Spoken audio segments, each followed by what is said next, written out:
балалардың ежелгі қазақтардың өмір салты туралы әңгімесі. Айтчу! Айтчу! Әй балам, сенің атың жүйрік екен өзі.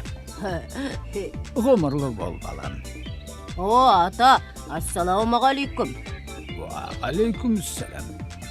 Ата, мен ауылға барғанда ауылдағы достармен осылай ат болып ойнайтынбыз. Сосын кешке қарай өрістен мал келгенде, ағам мені атқа мінгізіп, ауылдың ішімен қыдыратынбыз. Ауылды қатты сағындым. Ой, айналайын. Біздің балалық шағымызда осылай ат болып ойнап, асық жинап, жайлаудағы төлдерді бағып өтті ғой. Ата, төл дегеніміз не? Төл дегеніміз малдың баласы. Әр малдың төлінің өз атауы болады. Қойдікі қозы, ешкінікі лақ, сиырдікі бұзау, жылқыныкі құлын, түйенікі бота. Түсіндім, ата. Ата, сонда жайлау дегеніміз не? Бип-бип! Әй балам, амансың ба? Кел, менің қасыма отыра ғой. Ассалаумағалейкум, ата. Уағалейкумассалам. Ассалаумағалейкум, ата. Уағалейкумассалам. Келе ғой бері, сен де қасыма отыр. Жандос, Асхат, келгендерің жақсы болды.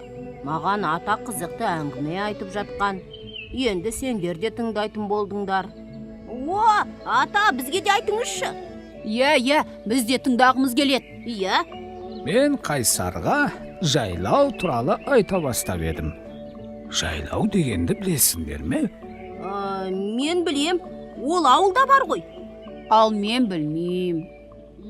Жандос балам, сен жайлауды ауылда бар дейсің. Керісінше, сен ауылға барғанда жайлау деген сөзді жиі естіген боларсың. Бірақ қателеспе, ата-бабамыз қазақтың кең даласын мекендеген. Мал шаруашылығымен айналысып, жыл мезгілдері ауысқан сайын көшіп отырған. Қоныс ауыстырып, малға қолайлы жер іздеген. Жайлау деген сол малға жайлы қоныстың бірі. Ол жазғы қоныс. Түсіндім, ата. Сонда жайлауға жазда көшкен бе? Иә, балам. Қазақтар жаз келгенде жайлауға көшкен.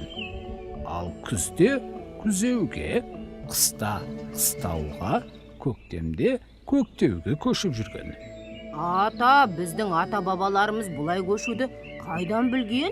Себебі олар мал өсірудің қыр-сырын жақсы білген.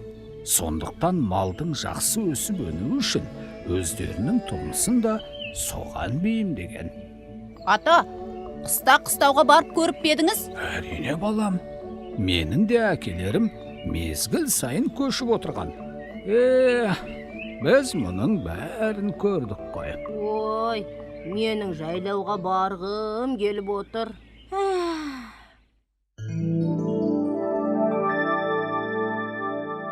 Бүгінгі үйренген сөздер: ежелгі древний, қазақтар, казахи, көшпенді өмір, кочевая жизнь, киіз үй, юрта, қос, шалаш, мал, скот, түйе, верблюд, жылқы, лошадь, сиыр малы, корова, қой, овца, ешкі, коза, бағу, пасти, жаю, пастьба, қыстау, зимовка, жайлау, летняя пастьба, жайылым, пастбище, көшу, переезжать, қоныстану, оседать, мекендеу, обитать, жить, қыстақ, зимовка.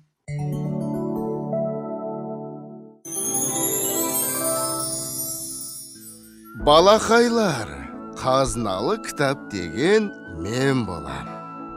Кітап ата, сіз бізге келіп әңгіме айтып тұрасыз ғой, ұмытып кеттіңіз бе? Иә, жарайды. Мен қартайып барам, жадымда жасармайды ғой. Ұмытып қалмай тұрып, тағы бір қызықты әңгіме айтып берейін. Күлтегін ежелгі дәуірдегі түркі мемлекетінің көрнекті әскери қолбасшысы. Ол халық арасында көк түркінің көк семсері атанған. Құтлық қағанның кенже баласы. Күлтегін әкесінен жастайынан жетім қалған.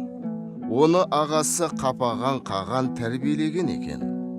Күлтегін тым ерте есейіп, қабырғасы қатып, бұғанасы бекмей жатып, жау жарағын асынып, түркі еліне тұс-тұстан төнген жауларға қарсы шығады.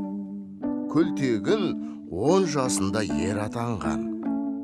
Білге қағанмен Күлтегін бірлесіп, қарлықтар мен олардың одақтастарына соққы береді. Бұл уақыттарда болған соғыстардың бірде-біреуі Күлтегінсіз өтпеген екен.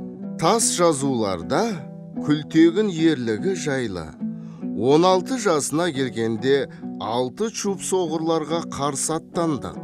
Күлтегін жауға жалғыз ұмтылды деп баяндалған.